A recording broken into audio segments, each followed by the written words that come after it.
Alrighty, hello my friends. It is Sunday, it is a new week, and I'm super excited to be here. Looks like we're getting ourselves live. I have to tell you, I never know when Facebook is going to say, give me the new live producer, as opposed to letting me use the old one, so maybe I'll get another week out of this. So, hello and welcome to Sunday. It's a new week, new and exciting things going on here. I am, um, I am creating a new course. I'm so excited, and I can't wait to share it with all of you. It's a course on selling. I'm writing the workbook for it right now, and then I'm going to be pre-selling it, and it's going to be pretty for food producers, but I think it's really pretty applicable to anybody. I'm going to sell it for food producers first, and then I'm probably going to do one for veterinarians because I've had some requests. Because truth is, I'm pretty good at selling and constantly trying to get better. And I love to bring all of that sorts of information to my people, especially it'll be super helpful. So today we are moving on to a new topic. So, as we have been journeying together, we have our first week of this curriculum that I'm creating, the developing the capability to be the people in the universe that we want to be, whatever capabilities you are developing, because we have plenty to pick from. We started with telling ourselves the truth. Okay, as I'm very fond of saying around here, and was actually just writing because I'm creating this workbook for this course that I'm teaching, that truth creates wealth. Okay. And so in week one of our curriculum, we um, we told ourselves the truth, right? the truth of our lives, in an attempt. Actually, I see the stuff from yesterday. An attempt to get to the nouns of our life, and then we recognize that we have thoughts that come from all of those nouns. And then last week, what we did was after we looked at the truth, and we wrote down all of our thoughts and the things that we think are true versus the things that are actually true, that are actually those nouns. We talked about all of our feelings, okay? And the whole goal around that is to develop presence and acceptance and sufficiency. All right? When we develop presence and acceptance and sufficiency, when we feel our feelings, I promise you can do absolutely anything in the whole wide world. So anything in the whole world, okay? And when you come to your life from feeling present, feeling sufficient, okay? So you feel your feelings long enough to say nothing is going wrong here, all right? And that is, honestly, this idea that nothing is going wrong here is an idea worth cultivating every single day. Today happened exactly the way that it was supposed to happen. This morning happened exactly the way it was supposed to happen. Because you can't go back and change the past, right? And when you're not trying to change the past, you can become very focused on your future and the people who you are there, who you are meant to serve. Your family, your customers, your cats and dogs, whoever it is that you're meant to serve. You could be out there serving them because you're not focused on fixing your past, okay? And that frees up a epic ton of emotional energy.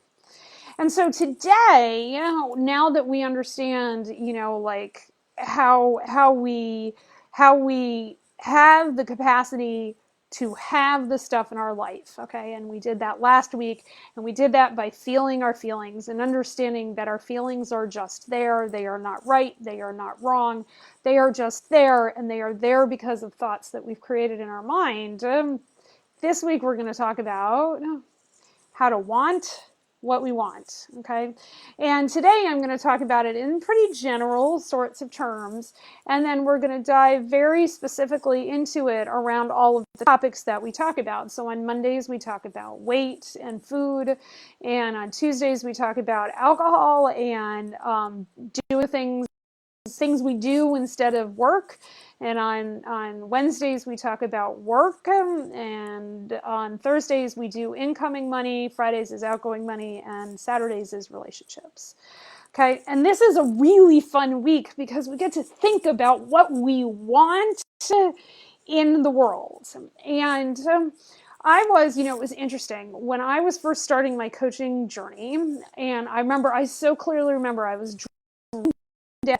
driving down Route 9, headed off probably to a client's. And I remember hearing my coach say, the assignment that I'm going to assign you for today, just to write down 25 different things that you want. And I was like, this is going to be easy. And I went home and I sat down with my journal, right? And so here's the journal, right? And so remember, if you want a journal, just DM me. We love sending these out. And I started writing, okay? What do I want? I want to make $1 million. I want to serve all these clients. I want to sell lockers. I want. And I got to like 12. And I was like, what do I want? What else do I want? And I was like, that's really weird. What else do I want? And I couldn't really, it should be, I would have thought coming up with 25 things that I wanted was really fairly easy. And it wasn't, okay? And that was a real shocker to me, because how do I know I am out there going and getting the things that I want in my life if I don't even know what I want? And more, if I want these things, if I want to make $1 million, that's kind of broad, don't you think? Do I want to make $1 million by winning the lottery? Do I want to make $1 million by embezzling money? Do I want to make $1 million by learning how to earn $1 million? Let you guess which one I picked out of those three. What? And I brought myself up so short with all of these questions, right? And I was pretty shocked at myself that not only could I not come up with a list of what I wanted, I couldn't even come up with why I wanted them. I couldn't come up with how I think I was going to get them, right? And all of a sudden, it was a heck of a lot more complicated than I thought. And so I spent an epic ton of time thinking about that. And the one of the results of all of that thinking is going to be what I teach you this week, okay? So today is a great day to do this, okay? I'm up in Maine, as you all know, and it is a beautiful sunny day. It's warmer than it has been all week. Like, I'm not going to lie, it snowed this week, and we all pretty much. And spring is coming, or spring is already here if you're in the South, right? So it's probably getting uncomfortably hot. And what if today you gave yourself a half an hour to sit down and write down what you want in your life? And I am going to get a little bit easier for you than it was for me, okay? I break this up into kind of 3 different baskets in my life. Things that I want in terms of health, things that I want in terms of wealth, and things that I want in terms of relationships. Okay? Now you can divide 25 wants, you can make 30 wants, and you can put 10 in each basket. Like, dude, this is not graded, right? So for all of my overachieving academic friends out there, this is not graded. You don't have to turn this in to Dr. Pfannenstiel. Right? And I want you to go through and I want you to write down what it is that you want. Right now, in your present life, coronavirus being here, the realities of our jobs being here, the realities of our families being here, and all of that sort of stuff, okay? And I want you to write down what it is that you want. Health, wealth, and relationships, okay? And then I want you to do a fourth category. I want you to write down how you want to feel when you're going after the things that you want. Okay? Because most of the time when we are out there working or building our families or creating relationships or working on losing weight or stopping drinking or whatever it is that we want out there, that we're going to figure out what it is that we want, we don't often ask ourselves, how do we want to feel? And my coach asked me this question: how do you want to feel while you're growing your business? Okay. And of what I'm feeling at that time, it was insufficiency. It was termination. Like, I can do an epic ton of things through willpower alone. But I don't want to grow my business through willpower alone, because that leads to like adrenal exhaustion. And I will, like, I tried that, I promise, and it didn't work. It got me pretty far, but not as far as I want to be, right? So what are the feelings that you want to build your life on? Okay. And I want you to imagine like a platter of feelings that you can have. You have good feelings and you can have bad feelings. And by saying, what are the feelings that you want to build your life on, is not to, I promise you, I am not going to say we are building unicorns and cupcakes and roses, as I am fond of saying, because we are not. Folks, I do not want to feel good when people I love die. I don't want to feel good when my pets die. There are like things I don't want to feel good about. There are things I don't want to feel good about my business. That's not to say I don't want to build my business on love and joy and laughter. I want to build my business on that, okay? But I also want to be able to have the negative emotion when it shows up, the disappointment, the insufficiency, and be able to feel that, okay? I want to be able to tolerate fear, discomfort, and failure. All right. Tolerance is a feeling. Tolerating discomfort is it's a learned and learnable skill. And it's tolerating a negative, tolerating negative emotions so I can build the things that I want to build in my life. Because about half the time, building what I want to build in my life is going to require negative emotion. And that is totally okay. All right. So, what do you want? 25 things that you want. And then what feelings do you want to feel as you go about building those things in your life? Okay. And then I have another question for you. Of those 25 things or 30 things or however many that you ended up writing down, how many of those things do you actually already have? Okay. Because the ability to want the things that we have is what gives us the sufficiency to change them so that they're even better. Okay? And what the hell does that even mean? So here's the deal. I live in the woods in Maine.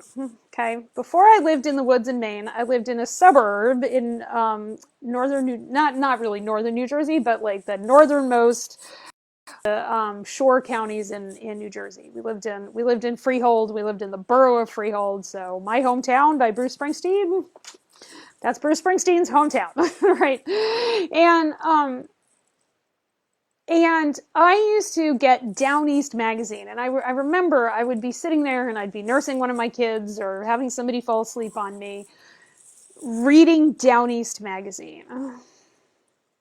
And I would dream and I would read the classifieds in the back of Down East magazine. And for those of you who read Down East, you know what I'm talking about. And dream about living in Maine. And I never want to live on the beach because I majored in geology and I know what happens to beaches. And so I never wanted to live in the beach, but I wanted to live in like kind of a coastal community, but I didn't want to live on the beach. I wanted to live back in the woods where I could homestead, where I could be away from people. And round about this past August or September, and I was leaving for my umpteenth trip last year, and I looked around and I was like, wait a minute. I got what I wanted, didn't I? I got what I wanted. I live in the woods in Maine. I live on a 4-acre piece of property in a nice big house. All the kids have their own bedroom. We have a bathroom in the master suite. The kids share a bathroom. We have a bath downstairs. Like, I've got a couple of car garage. We've got a snowblower. We've got, we've got all these things. And what do I say about my house? Oh my God, I have to fix this. I have to do this. We have to paint this. This is what needs doing in the yard. This is all the trees that we need doing. And I recognized I had not developed the capacity to have what I said, what I had dreamed about while living like one person on top of another in New Jersey, right? And I actually had it, and I was treating it like I didn't want it. And that's not true, okay? That I want to improve it, and I want to make my office neater. I'm not gonna lie, the paint job that we have on our house, insufficient to the task, despite what the painter said it would happen, how the paint would be on the house, okay? I live in the woods in Maine. I have a wood house. I've got like upkeep things to do and maintenance and all of that sort of stuff. But I allowed for a long time, so we've been here since 2012, so a little more than 7.5 years. I've allowed all of that to interfere with the idea that I got what I wanted. But you know what? What I wanted continues to take work. I got what I wanted. I got a husband. I have 3 kids, even though I wanted 5, right?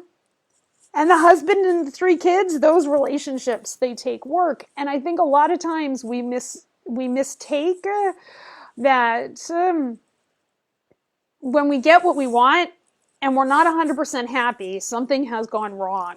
And I spent a long time just on this very prosaic notion of like my house, and my house isn't perfect. Something is going wrong.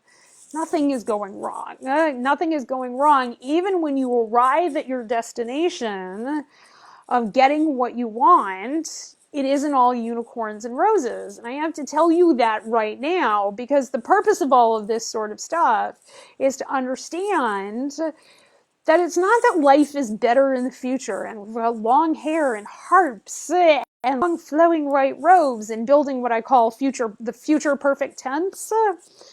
That's not what we do. We build the capacity to want what we actually have because it's more interesting.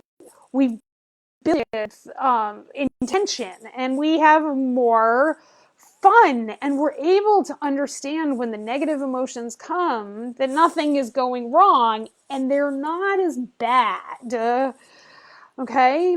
And we're able to recover from negative emotion more quickly, and it's less traumatizing for, there's like, I kind of think about trauma with a capital T and trauma with a little t, and this is trauma with a little t, okay?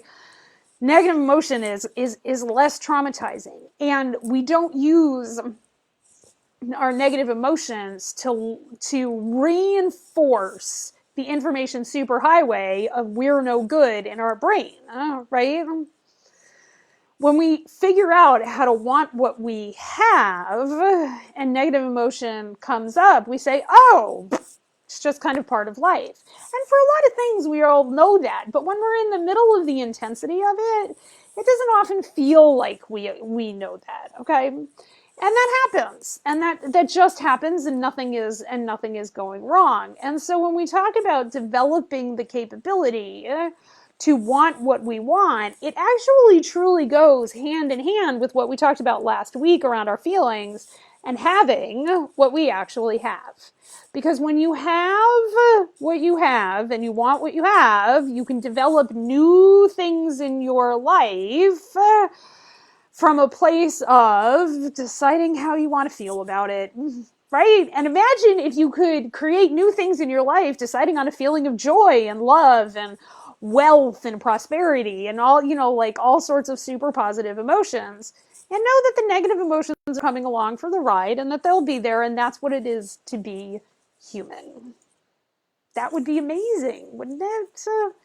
And that's what it looks like in my life, and why I get to do this, and why I can do it in weight and drinking and money and relationships and work and things like that, is because it's not that I figured these things out perfectly. It's because I figured it out well enough that I know it isn't about me. It's not about me. When I have a negative emotion and my brain goes right, my muscles contract, and I'm so sick and afraid that something terrible is happening. It's like, oh, wait a minute. Right, yes, that's my brain. This is what my brain does.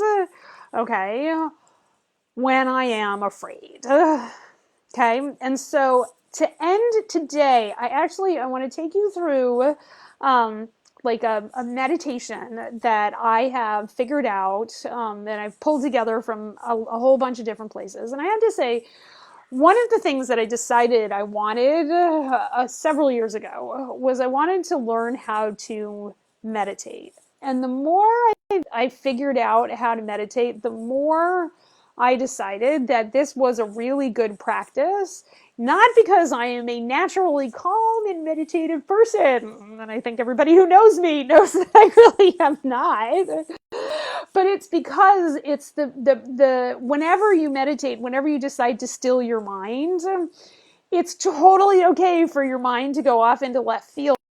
Neurons actually develop. You bring your mind back to the present and the breath and all of that sort of stuff. And so last night I was working with Ben, and he was afraid. We'd had an incident in the house, and Molly got hurt, because even in quarantine, kids get hurt and you're like, well, crap, now do I have to take her to the ER? And Ben was afraid, because that's what Ben's brain does. And so we went through this meditation, and this is what I want to leave you with as you are daring to want what you want in the universe, because it takes guts to want what you want in the universe and to declare to the universe what you want. Okay, that takes guts, and I applaud you for it. And it can be really hard work, and it's work worth doing, but it takes guts, and it takes presence and acceptance and sufficiency. So here's the meditation that I taught my son last night, and the meditation that I do when I wake up at 10:05 in the morning. ask me what I was doing at 10:05 this morning. Okay, and I want you to like sit or lie down. I do most of my meditating right before I go to bed, because it helps me fall asleep. Right, and I want you to concentrate on feeling the soles of your feet. And you're going to feel the soles of your feet for long enough until they kind of start to tingle, and they get this kind of warm tingle. Okay, and you're going to allow the soles of your feet, even if it's just straight through your heels, to connect to the earth and to recognize how the earth is supporting you. Okay, and you're going to just breathe in and out slowly. You don't have to count your breaths. Okay, and then I want you to breathe in the thought that I am here. And just breathe this thought in and out on the nervous system that connects your brain to the soles of your feet. Okay, and to me this looks like kind of like white light, and you're going to breathe it from your brain to the soles of your feet. All right, and breathe that out, in and out, a couple of times. And then you're going to breathe in the thought, I am grounded. And as you breathe that thought all the way down to the soles of your feet, you're going to feel the connection of all of the parts of you that are, if you're lying down, your whole entire backside as it is connected. If you're sitting down, it's your feet on the floor and your butt on the chair and your back onto the chair and that sort of thing. And you're going to feel how grounded you are right now. Okay? And then you're going to breathe in and out. And you're going to keep doing that until you feel grounded, right? And when your brain goes flying off into what the kids are doing in the next room, you're just going to bring it back to the thought, I am grounded. And you can follow the breath with that. And then the final thought that I want you to think is, I am safe. Breathe, I am safe in. And you're going to breathe it all the way down to the soles of your feet. And you're going to exhale, I am safe. And you're going to inhale and exhale, I am safe. Okay? And the ability to just drop in and do that allows me to kind of separate what's happening immediately to me and what I'm worried about and all of that sort of thing. It doesn't have to take very long. That is literally I mean, I just kind of did that while I was doing it with you, and I think it took 90 seconds. So it can take 90 seconds. You could probably make that take 90 minutes if you have that sort of toleration for for meditating and things. But that's what I do, right? And that's one of the practices, that I do that has really allowed me to let my brain grow and to develop the capacity for what I want. Because when I know that I am safe, I can build myself from that place of safety to want what I want. All right, my friends. That is what we have for a Sunday afternoon. I will see you at 12:30 tomorrow. Mondays we do coaching at 12:30. And we are going to be talking about wanting what we want when it comes to our bodies. Not wanting what other people tell us we should have. Wanting what we want when it comes to our bodies. And our food and our weight and all of that. It's a complex, super vulnerable conversation, and I look forward to having it. You guys are beautiful, amazing people. I love you all. If this is helpful, pass it on to someone else. Join us tomorrow, and have a great rest of your day. I love you. Bye-bye.